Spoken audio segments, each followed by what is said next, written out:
Welcome back dear aspirant. Today we will discuss your English TZT pre-question paper जिसका question number 1, which of the following works is not written by William Wordsworth? We have 4 options here: The Thorn, The Idiot Boy, Simon Lee and Beyond. So in this question The Thorn, The Idiot Boy and Simon Lee तीनों ही options हो जाते हैं lyrical ballads के, जिसको William Wordsworth का addition माना जाता है। 1798 में ये एडिशन हमें शो हुआ था 1798 में, और ये तीनों ही वर्क इस एडिशन में इंक्लूडेड हैं।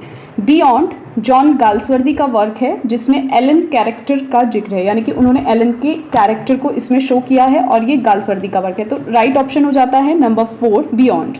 ठीक है, next, who refers to William Wordsworth as an ever enduring man? So किसने विलियम वर्ड्सवर्थ को बोला है ever enduring man? Doctor Johnson, John Keats, De Quincey and S T. Coleridge.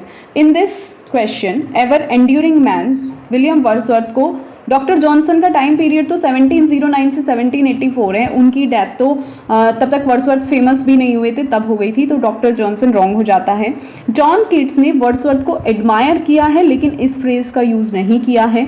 Thomas De Quincey, उन्होंने Wordsworth के बारे में लिखा है लेकिन ये फ्रेज उनकी भी नहीं है, ये है एस.टी. कॉलरिज की। एस.टी. कॉलरिज ने बायोग्राफिया लिटरेरिया में 1817 में वो वर्ड्सवर्थ को प्रेज करते हुए बोलते हैं ever enduring man. Okay, next, a modern comedy is written by. आपको बताना है कि मॉडर्न कॉमेडी किसने लिखी है। We have 4 options: John Galsworthy, William Shakespeare, Ben Jonson and Sheridan.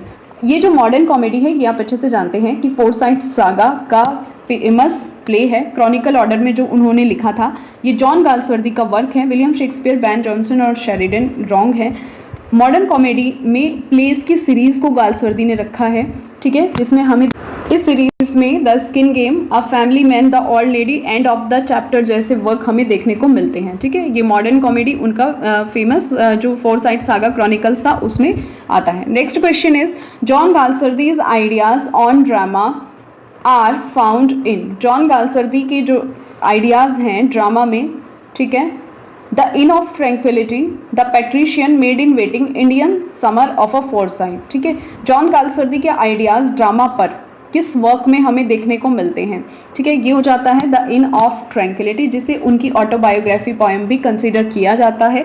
1912 में ये वर्क देखने को मिला था। कलेक्शन ऑफ एसे है जिसको जॉन गाल्सवर्दी ने लिखा है, और इसमें हमें ड्रामा, लिटरेचर एंड उनकी लाइफ से रिलेटेड आइडियाज देखने को मिलते हैं। ठीक है, so right option is the inn of tranquillity. The patrician 1911 में आया था, ये एक नॉवल था उनका। मेड इन वेटिंग 1931 में, जो कि फोरसाइट सागा का एक पार्ट हो जाता है। ठीक है, इसको एक बार और देख लेंगे।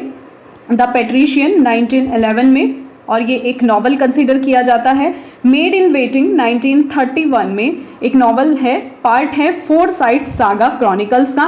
Indian summer of a foresight 1918 में ये वर्क देखने को मिलता है, ये भी नॉवल है और फोरसाइट सागा का पार्ट है। ठीक है, ये तीनों ही वर्क हैं तो गाल्सवर्दी के, बट ये द इन ऑफ ट्रैंक्विलिटी में हमें उनके आइडियाज ड्रामा, लिटरेचर और आर्ट पर देखने को मिलते हैं।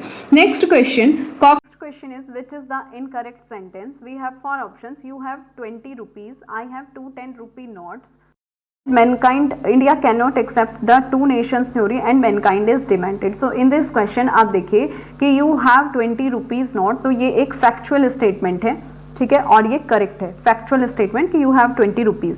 Next, I have 2 10 rupees note, ये भी factual statement है, करेंसी पर बेस्ड फैक्चुअल स्टेटमेंट है, so it is right. Next, India can not accept the two nations theory, कि इंडिया जो है टू नेशंस थ्योरी एक्सेप्ट नहीं कर सकता, इसका ये मतलब है। बट यहाँ पर क्लियर सब्जेक्टिव स्टैंस को नहीं शो किया गया है। देखो ये करेक्ट कब होता, अगर यहाँ पर इंडिया कैन नॉट, तो इंडिया किसे रिप्रेजेंट कर रहा है? पूरी कंट्री को।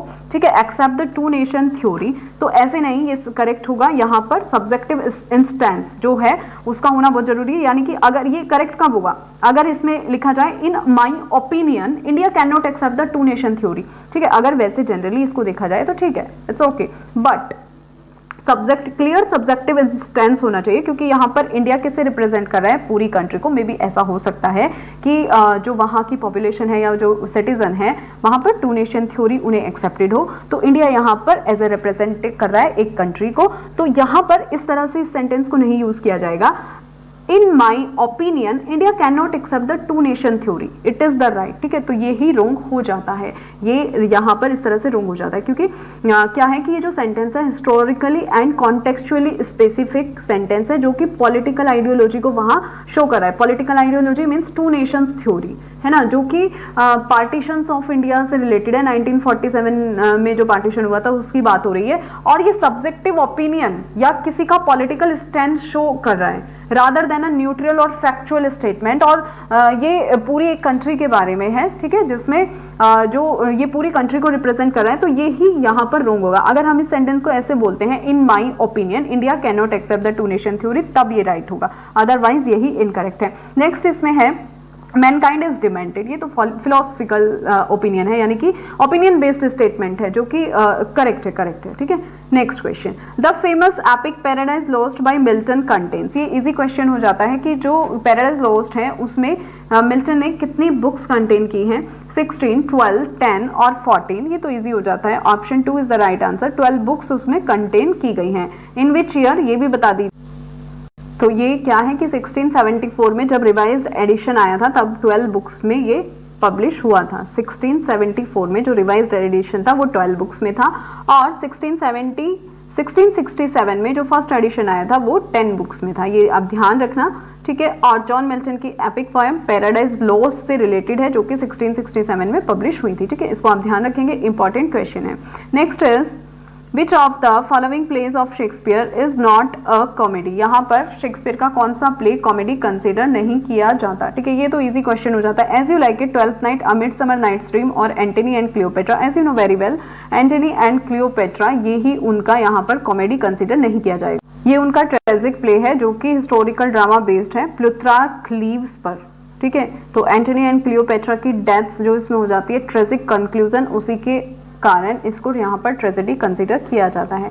Next is lyric has been the most popular form of poetry during, कि लिरिक्स किस फॉर्म, लिरिक्स जो है वो कब पॉपुलर हुए थे, form of poetry during early 18th century, late 18th century and complete 19th century, early 20th century, mid 20th century. ये easy question हो जाता है, हमने प्रीवियस लाइव क्लास में भी इसको डिस्कस किया था। तो ये हो जाता है late 18th century and complete 19th century. जो वर्ड्सवर्थ और कॉलरिज वगैरह ये जो रोमांटिक पोइट्स थे, इन्हें श्रेय दिया जाता है इसको पॉपुलर कराने का, और 19th सेंचुरी के राइटर्स को भी। ओके, लाइव क्लास अटेंड कर लीजिए, वहां पर बहुत सारे क्वेश्चन आपको प्रीवियस ईयर से भी मिलेंगे और बहुत अच्छे से मैंने वहां पर एक्सप्लेन किया है, अपनी प्रिपरेशन आप वहां से कर सकते हैं। Okay, next is which form of poetry is the poem the solitary reaper. ये इजी हो जाता है, बहुत बार आपने रीड किया है, और आप ये भी बता दीजिए कि जो सॉलिटरी रीपर है वो वर्क किसका है, किस राइटर ने लिखा है।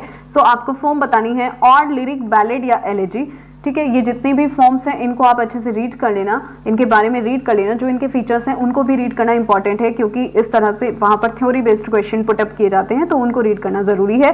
यहाँ पर जो सॉलिटरी रीपर है, इसका राइट आंसर हो जाता है लिरिक। ये लिरिक बेस्ड स्टोरी हो जाती है, ठीक है, एक लिरिक है सॉलिटरी रीपर। किसका ये वर्क है ये भी बता दीजिए। शॉर्ट पोएम, लिरिक क्या होते हैं, एक शॉर्ट पोएम जो कि पर्सनल इमोशन को वहां एक्सप्रेस करती है, ठीक है।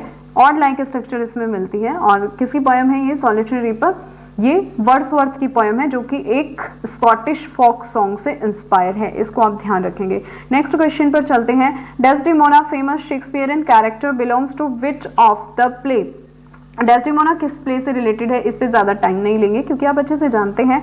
ओथेलो की बिलव्ड होती है डेस्डेमोना, ठीक है, वहां पर, और इयागो जैसा मैनिपुलेटिव कैरेक्टर वहां देखने को मिलता है, जो कि एक विलेन है। Next, life's but a walking shadow, it is a tale told by an idiot full of sound and fury, ठीक है। Signify nothing, aforesaid lines spoken by Macbeth occur in act 3rd Scene 1 of Macbeth, Act 5th Scene 5th of Macbeth, Act 4th Scene 1 of Macbeth, Act 5th Scene 3rd of Macbeth। So right answer है इसका 2। Act 5th Scene 5th में Macbeth के ये cord देखने को मिलती है। Lives but a walking shadow, it is a tale told by an idiot full of sound and fury. अब ये जो साउंड एंड फ्यूरी ये भी इंपॉर्टेंट है इसमें, ये आप बताएंगे कि किसने इस टाइटल से अपना नॉवल लिखा है। तो ये लिखा है विलियम फॉकनर ने, ये आप ध्यान रखेंगे इस चीज को। विलियम फॉकनर ने मैकबेथ से ये टाइटल लिया है, शेक्सपियर के, विलियम फॉकनर। और इसकी जो उन्होंने स्ट्रक्चर रखी है वो नैरेटिव रखी है। 1929 में उन्होंने ये इस टाइटल से the sound and the fury novel लिखा था, इसको आप ध्यान रखेंगे, ठीक है। Next question, which of the following word is misspelled. So यहाँ पर आपको चूज करना है कौन सा वर्ड जिसकी स्पेलिंग यहाँ गलत है। सो कन्वीनियंस, यार्ड, इंडिस्पेंसेबल और कंसेंसियस। सो यहाँ पर जो मिस स्पेल्ड वर्ड है वो है कॉन्सेंशियस, क्योंकि ये इसमें टी की कमी है। अभी इसकी स्पेलिंग चेक करते हैं कि इसकी स्पेलिंग क्या होगी। Right spelling CONSCIENTIOUS, so right spelling होगी conscientious. Okay, next, which of the following statement is incorrect as a rule of grammar. आपको पहचानना है इसमें से as a rule of grammar इनमें से कौन सा स्टेटमेंट रॉन्ग है। Wrong, okay. Shall with the subject in the second and third person introduces the idea of compulsion. Will with the subject in the first person express bleak sense of determination. Should with the second and third person means ought to. Would with the subject in the first person gives emphasis. अब first option देखिए, shall with the subject in the second and third person introduce the idea of compulsion, कि हाँ ये होना जरूरी चाहिए, चाहिए के सेंस में यूज होता है, तो ये करेक्ट है। आपको इनकरेक्ट ग्रामेटिकली यहाँ पर रेज करना है, so first is right. Next देखिए, will with the subject in the first person, कि विल जो है फर्स्ट पर्सन का सब्जेक्ट है, ब्लिक सेंस ऑफ डिटर्मिनेशन वहां पर एक्सप्रेस होता है फर्स्ट पर्सन के साथ। अब आप यहाँ देखिए, क्योंकि ये यहाँ पर विल का यूज है और विल किसे शो कर रहा है, हमारी स्ट्रॉन्ग जो डिटर्मिनेशन है ना, इंटेंशन जो है उसी को शो करती है ये विल, और फ्यूचर प्लान को बताता है। तो यहाँ पर ब्लीक सेंस ऑफ डिटर्मिनेशन की कोई जरूरत नहीं है एक्सप्रेस करने की, क्योंकि ये अपने आप में ही वो शो कर रहा है। तो यही ग्रामेटिकली जो है इनकरेक्ट हो जाता है। जैसे हम कोई भी सिंपल हमारा इंटेंशन है तो हम उसको कैसे शो करेंगे कि लाइक हमें कोई मीटिंग अटेंड करनी है तो हम सिंपली बोलेंगे I will attend the meeting, तो ये सिंपल इंटेंशन हो गया। हाउएवर जब भी हम कोई डिटर्मिनेशन वाला जो आउटपुट देना चाहते हैं उसमें कन्वे करना चाहते हैं तो हम सिंपली ऐसे बोल देंगे ना, I will succeed, I will succeed कि नो मैटर व्हाट, है ना, कि मैं सफल हो जाऊंगा नो मैटर व्हाट, इस तरह से। तो ये क्या है, एक डिटर्मिनेशन को वहां कन्वे कर दिया कि हमारी स्ट्रॉन्ग डिटर्मिनेशन है कि हाँ हम सक्सेस हो जाएंगे, पता नहीं कैसे पर हो जाएंगे, ठीक है। तो विल यहाँ पर क्या शो करता है, अपनी खुद की स्ट्रॉन्ग डिटर्मिनेशन को वो ये वर्ड शो करता है, ये मॉडल वर्ब शो करती है। तो यहाँ पर ब्लिक सेंस ऑफ डिटर्मिनेशन की कोई नीड नहीं है, तो यही इनकरेक्ट हो जाता है। Should with the second and third person means ought to, ठीक है। Would with the subject in the first person gives emphasis, ये भी राइट है। ओके, सो सेकंड ऑप्शन यहाँ पर इनकरेक्ट है ग्रामेटिकली।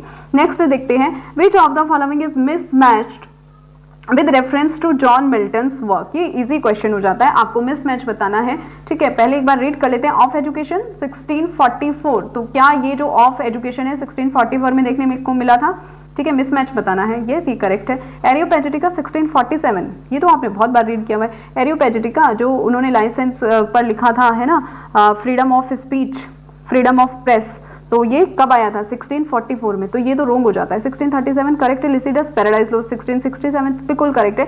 सो इनकरेक्ट ऑप्शन हो जाता है 2 एरियोपेजिटिका, जो कि 1644 में हमें शो होता है। Next is, which of the following verbs is not followed by correct preposition, amalgamate with, एनर्जियस at, bound to, beneficent to.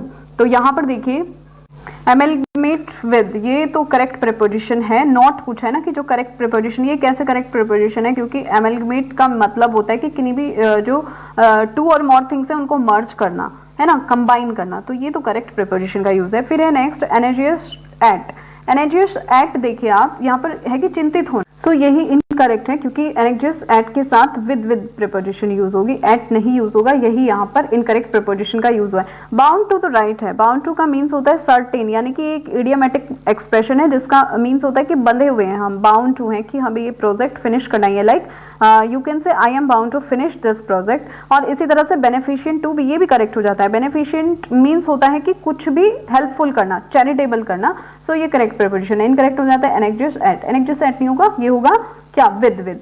Next, which of the following statement is incorrect with reference to colon, ये colon से related आपको बताना है कि इनमें से कौन सा इनकरेक्ट ऑप्शन है। तो the colon is use to introduce a list, बिल्कुल राइट है, ठीक है। कॉलन के रेफरेंस में सही है कि जो कॉलन है उसका टिपिकली इंट्रोड्यूस अ लिस्ट, और जैसे कोटेशन है और कोई भी एक्सप्लेनेशन है, ठीक है, तो ये तो करेक्ट हो जाता है। एक्सप्लेनेशन वाला भी क्योंकि वहां पर कॉलन का यूज किया जाता है, तो ये दोनों यहाँ पर करेक्ट ऑप्शन हो जाएंगे। The colon is use to separate two contracts, बिल्कुल सही बात है, टू कॉन्ट्रैक्ट्स को सेपरेट करने के लिए कॉलन का यूज हम कर सकते हैं। नेक्स्ट है the colon is use to separate two related clause, नहीं, ये टू रिलेटेड क्लॉजेस को सेपरेट करने के लिए नहीं, टू इंडिपेंडेंट क्लॉजेस को सेपरेट करने के लिए यूज किया जाता है, इसको आप ध्यान रखेंगे। टू इंडिपेंडेंट क्लॉज को सेपरेट करने के लिए कॉलन का यूज किया जाता है। रिलेटेड इनकरेक्ट हो जाएगा, so correct is 4।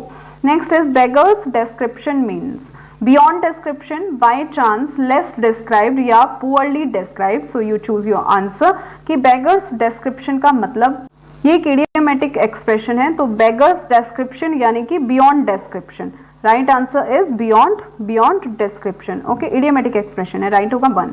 Which of the following pair is mismatched with reference to masculine and feminine gender, ये प्रीवियस क्लास में हम डिस्कस कर चुके हैं अपनी लाइव क्लास में, ठीक है, तो ये तो ईजी हो जाता है आपके लिए कि यहाँ पर कौन सा आपको मैस्कुलिन और फेमिनिन जेंडर से रिलेटेड जो है वो इनकरेक्ट है, तो आप यहाँ पे आराम से पहचान लेंगे। बॉर्ड सॉ किस लिए यूज हुआ है ये लाइव क्लास में चेक कर लेना आप, ये मैंने वहाँ पे बहुत अच्छे से एक्सप्लेन किया है। जो ये बॉर है ये मेल पिक के लिए है, सॉ फीमेल होता है, ठीक है। इसी तरह से बक एंड डो, ये बक मेल है, ये फीमेल है, फॉक्स मेल है, विक्सन फीमेल है, और यही इनकरेक्ट है। Buck rabbit and pea rabbit, pea rabbit नहीं होगा, ठीक है, बक रैबिट और एंड पी रैबिट, पी नहीं होगा, ठीक है, क्या होगा वो लिख दीजिए आप, क्योंकि जो लाइव क्लास अटेंड करते हैं वो उनको अच्छे से पता है। सो कौन सा किस तरह का फेमिनिन फॉर्म फॉर और रैबिट इज डो आएगा, doe rabbit. Okay, next, which of the following is not a synonym of frenzy, आपको आइडेंटिफाई करना है कि इनमें से फ्रेंजी का सिनोनिम कौन सा नहीं है। फ्रेंजी का मतलब होता है एकदम से जो एक्साइटमेंट हमें आता है, लाइक अनकंट्रोलेबल थिंग्स जो हमें सूझती हैं, वो मीन्स होता है फ्रेंजी का। वाइल्ड अनकंट्रोलेबल बिहेवियर जो होता है, या furious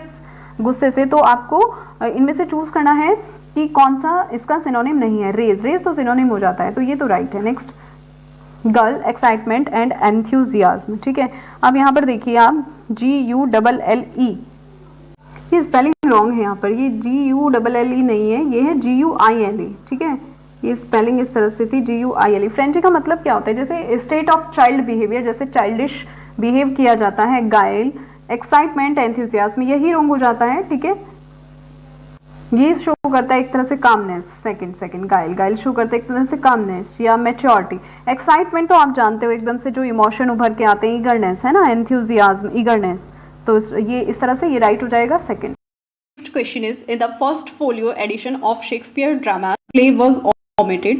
Options: Macbeth, Pericles, A Midsummer Night's Dream, Titus Andronicus. तो ये जो प्ले है इसमें ओमिटेड यानी कि इसमें नहीं रखा गया था फर्स्ट फोलियो, जो कि 1623 में शेक्सपियर का पब्लिश कराया गया था। पेरिक्लिस उसमें ओमिटेड था, और the two noble of kinsmen जो कॉ रिटन विद जॉन फ्लेचर, तो ये दोनों वर्क इसमें ओमिटेड थे। ओके, और फर्स्ट फोलियो एडिशन में कौन से वर्क इंक्लूड किए गए थे, लाइक जो उनकी ट्रेजेडीज थी, Titus Andronicus, Macbeth and others. Comedies को रखा गया था, Midsummer nights Dream, histories play like Henry IV, Henry V, ठीक है, तो इनको आप ध्यान रखेंगे। करेक्ट ऑप्शन हो जाता है 2। Next is, which of the following play is a social satire dealing with the fashion and fads of the day?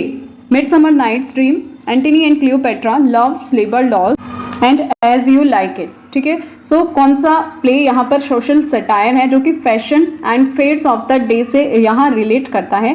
ये ऑप्शन है midsummer nights dream, Antony and Cleopatra, love, labour lost, as you like it. सो इसमें ये जो play है ये हो जाता है लव, लेबर लॉस्ट, जिसमें सोशल सटायर को शो किया गया है। वहाँ पर वो जो उनकी कॉर्टली लाइफ थी उसको दिखाते हैं, ठीक है।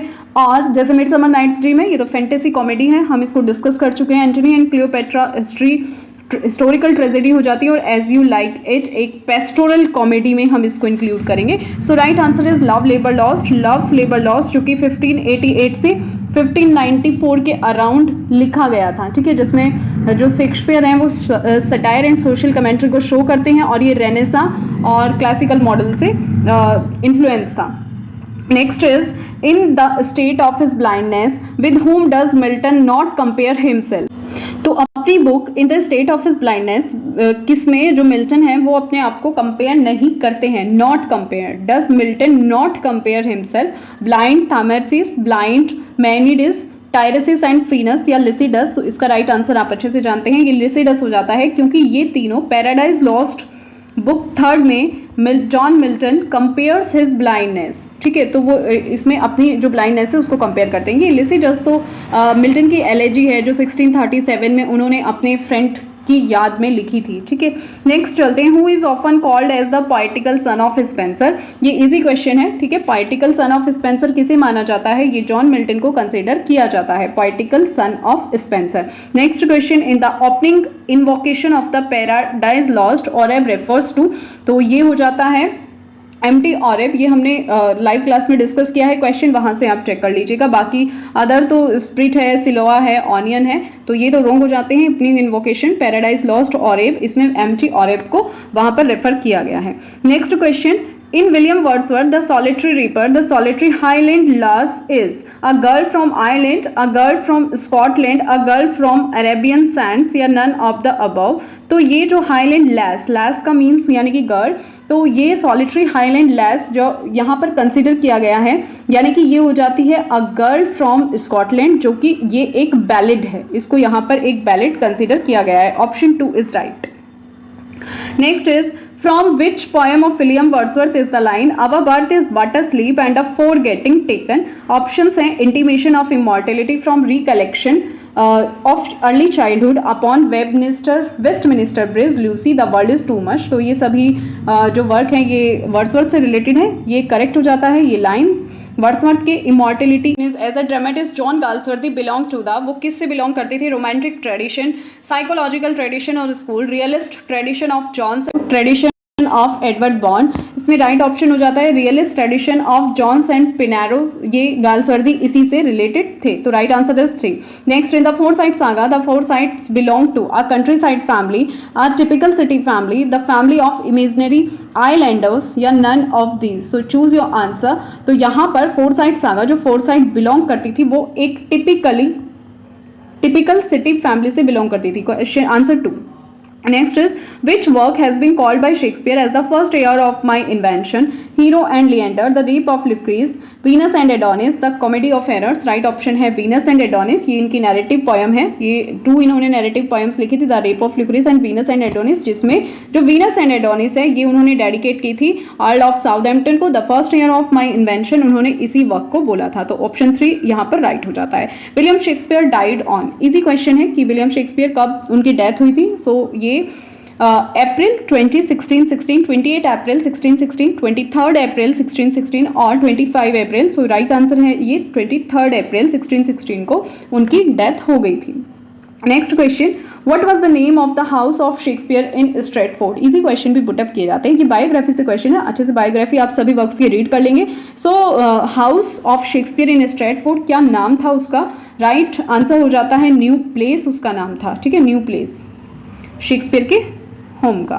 Next, which is the correct serial of the tragedies of Shakespeare. ये बहुत बार पुटअप किया गया है, रिपीटेड क्वेश्चन है, बार बार इस क्वेश्चन को पुटअप किया जाता है और आपको सीक्वेंस ध्यान रखना होता है, HOKM, उनकी फेमस ट्रेजेडी से रिलेटेड। तो ऑप्शन 2 में यही सीक्वेंस है, तो ऑप्शन 2 यहाँ पर राइट हो जाता है। Next, in which work Milton states that while the still morn went out with sandals grey, El Allegro, Penseroso, Comus और Lycidas। राइट आंसर हो जाता है इसमें लिसिडस। ये जो मिल्टन ये स्टेट करते हैं इन लाइंस को लिसिडस में, ये उनकी पैस्टोरल एलेजी है, 1637 में इसको लिखते हैं। लाइव क्लासेस में एक्सप्लेन्ड है क्वेश्चन, वहां से जाके रीड कीजिए। Now next is, through which work does Milton intend to justify the ways of God to man. किस वर्क में जो मिल्टन है वो जस्टिफाई करते हैं the ways of God to man. Easy question हो जाता है। ठीक है, तो ये वो पैराडाइज लॉस्ट में करते हैं। 4 ऑप्शन है ऐसे क्वेश्चंस जिन्हें हम इजीली कर पाएंगे, तो उन्हें यहाँ पर जल्दी जल्दी से मैं आंसर ही टिक कर रही हूँ, जो एक्सप्लेन करने के हैं उनको हम एक्सप्लेन करेंगे। Okay, in which work of John Milton does the character Delilah appear. So John Milton के किस वर्क में डेलिला हमें देखने को मिलता है? Paradise lost, paradise regain, commas और सैमसन एगोनिस्ट। ये आप अच्छे से जानते हैं कि सैमसन एगोनिस्ट जो कि उनका क्लॉजेट प्ले माना जाता है। ठीक है, इसी में ही हमें डेलिला देखने को मिलता है, ये आप ध्यान रखेंगे, एग्जाम के पॉइंट ऑफ व्यू से इंपॉर्टेंट क्वेश्चन ये हो जाता है। पैराडाइज रिगेन के साथ 1671 में ये पब्लिश हुआ था। Okay, next, Wordsworth the borders, Wordsworth the borders comes under the category of. तो ये जो वर्ड्सवर्थ का बॉर्डर्स था, द बॉर्डर्स वर्क, ये वर्स्ट ट्रेजेडी में आता है, इसको वर्स्ट ट्रेजेडी माना जाता है। Next question, in 1609 a collection of Shakespeare sonnet was printed by. ठीक है, ये किसने प्रिंटेड कराया था? 1609 का कलेक्शन शेक्सपियर का, dark lady of the sonnets, mister WH, Thomas Thorpe, George Peele. So ये बायोग्राफी से क्वेश्चन है। टॉमस थॉर्प ने शेक्सपियर के सोनेट को प्रिंट कराया था, उनके कलेक्शन को प्रिंट कराया था इन 1609, तो ये श्रेय जाता है टॉमस थॉर्प को। Next, an alternative name for prose epigram is, आपको ऑल्टरनेटिव नेम चूज करना है। प्रोज एपिग्राम इज एफोरिज्म, एपिग्रामोस्पो, एपिप्रोसोनियम, एपोदैम, तो इनमें से आप चूज कीजिए। यस, तो एपिग्राम का मीन्स क्या होता है? विटी और क्लेवर और ह्यूमरस आप इसको बोलेंगे, है ना। ये सटाइकल टोन में होता है या आयरनिक भी हो सकता है टोन में, और ये प्रोज या वर्ड्स में लिखे जा सकते हैं। तो an alternative name for prose epigram is, alternative name correct option होगा एफोरिज्म, उसको बोला जाता है। ठीक है, एपिग्रामोस को तो कट हो जाता है, इस तरह का कोई वर्ड वहां पर लिटरेचर में नहीं है। Okay, next, which out of the following is not a poem by Wordsworth, इसीलिए जो वर्क्स हैं उनको रीड करना बहुत इंपॉर्टेंट है। कोई भी पूछ लेंगे कि कौन सा वर्ड्सवर्थ का वर्क नहीं है, so here 4 options. London 1802, strange fits of passion, have I known, the solitary ripper and London. तो आप जानते हैं लंडन 1802 तो उनका वर्क है, बाकी के 2 और 3 ऑप्शन भी करेक्ट हो जाते हैं। लंडन उनका वर्क नहीं है। ये किसका वर्क है? विलियम ब्लेक का। ये उन्होंने सोशल कंडीशन जो लंदन में थी वहां उसको क्रिटिसाइज करने के लिए वर्क लिखा था, लंदन। Okay, next question. अब इसमें देख लो, ये जैसे लंदन 1802 है, ये एक सोनेट था जो उन्होंने डेक्लाइन ऑफ इंग्लैंड को लेमेंट करने के लिए लिखा था।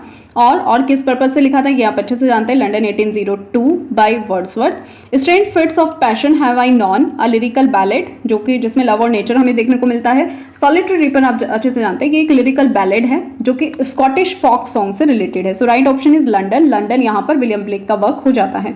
नेक्स्ट पर चलते हैं। Little we see in nature that is ours is a line from, little we see in nature that is ours, इस तरह की लाइन कहाँ पर बोली गई है, किस वर्क से है ये? टिंटन एबे, इमॉर्टलिटी और daffodils, the world is too much. So right answer हो जाता है 4, the world is too much with अस। ठीक है, ये जो पोएम है वर्ड्सवर्थ की पेट्रार्कन सोनेट में लिखी गई है, और इस पोएम में वो ह्यूमन काइंड एंड नेचर के बीच जो कलेक्शन है, कनेक्शन है, उस पर लेमेंट करते हुए वो शो होते हैं। और little we see in nature that is ours, इस तरह की लाइन वो बोलते हैं। Okay, Which of the following Shakespearean plays is in 3 parts? ये आपको बताना है इनमें से कौन सा शेक्सपियर का प्लेस 3 पार्ट्स में है। Henry 4th, Richard 3rd, Richard 2nd, Henry 6th। तो ये इजी हो जाता है। हेनरी 6th 3 पार्ट्स में है, 1st, 2nd and 3rd, Henry 6। ये हिस्टोरिकल प्लेस में आ जाते हैं।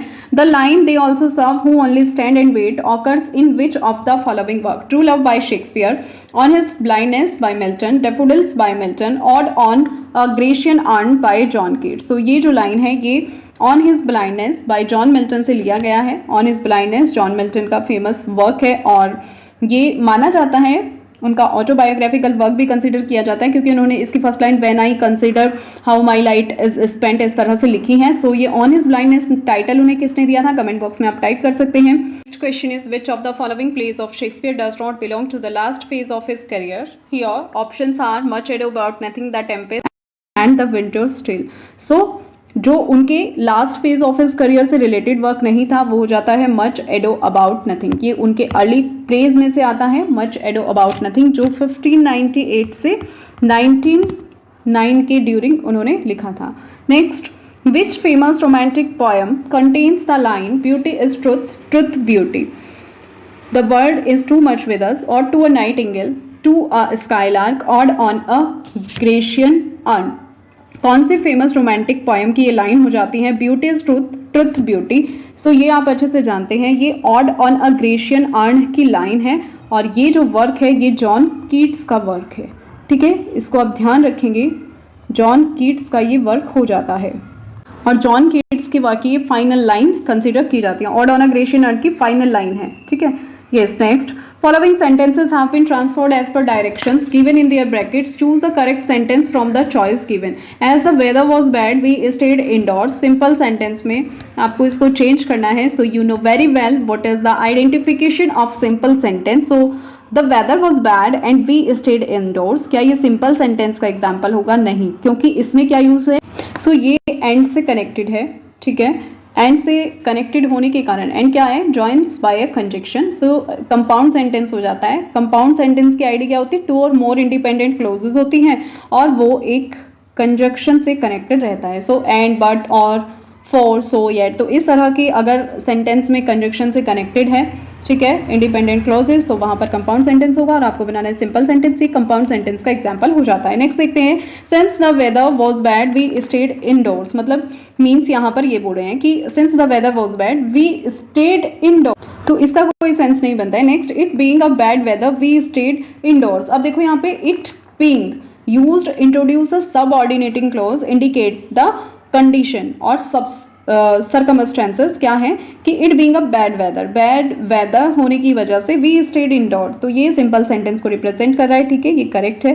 सिंपल सेंटेंस की आईडी क्या होती है, क्या हमें चाहिए सिंपल सेंटेंस हो that has just one independent clause that convey a simple complete thought, और जो ये सेंटेंस है ये इसे कंप्लीट कर रहा है, कंप्लीट थॉट यहाँ शो हो। Next question is following sentence have been transformed as per direction given in their brackets. Correct sentence आपको चॉइसेस दी गई हैं, उनके अकॉर्डिंग चूज करना है। To have died of malaria, complex sentence में आपको इसको चेंज करना है। So we have 4 options here. He is believe that he would have died of malaria, ठीक है, कि he is believed that he would have, he is believed that, तो यहाँ पर इनकरेक्ट कोऑर्डिनेशन का यूज हुआ है, इसलिए ये ऑप्शन तो यहाँ पर कट हो जाता है, नंबर 1। नंबर 2 देखते हैं, it is believed that he died of malaria.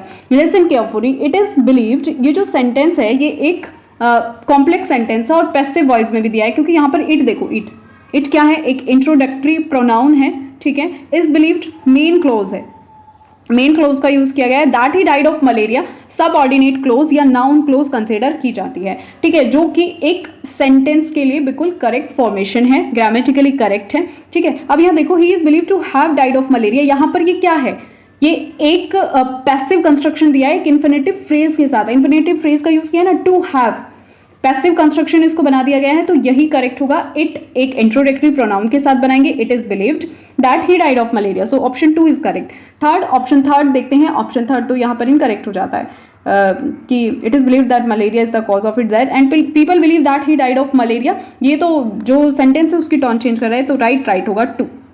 Next, Shakespeare popular play merchant of Venice belong to which of the following literary form. Merchant of Venice यहाँ पर किस लिटरेरी फॉर्म से belong करता था, comedy, romance, tragic comedy और history play. Merchant of Venice आपने अच्छे से रीड किया है, तो ये ट्रेजिक कॉमेडी से बिलोंग करता था। Option 3 is the right. Which of the following is the dominant theme of Shakespeare's famous play King Lear. ये हम अच्छे से डिस्कस कर चुके हैं प्रीवियस क्लास में, तो इस पे ज़्यादा टाइम नहीं देंगे। जेलसी, एम्बिशन, रिवेंज, फिलियल इनग्रेटिट्यूड, तो ये तीनों इसकी जो है प्राइमरी थीम नहीं हो जाती है। फिलियल इनग्रेटिट्यूड इसकी थीम कंसिडर की जाती है, क्योंकि इसकी जो डॉटर है और जो उनके बीच वहाँ पर कॉन्फ्लिक्ट होता है कि ये जो किंग लियर है वो अपनी सबसे छोटी बेटी को अपने जो प्रॉपर्टी होती है उसमें से अलग कर देता है, उसको बैनिश कर दिया जाता है किंगडम में से, और जो उसकी दोनों बेटियां हैं उनको सब कुछ दे देता है और बाद में वो उसके साथ डिसीव करती हैं, उसे धोखा देती हैं, तो राइट ऑप्शन हो जाता है option number 4। Filial ingratitude King Lear की जो थीम है कंसिडर की जाती है। Next, which of the following characters does not belong to famous Shakespearean tragedy Hamlet.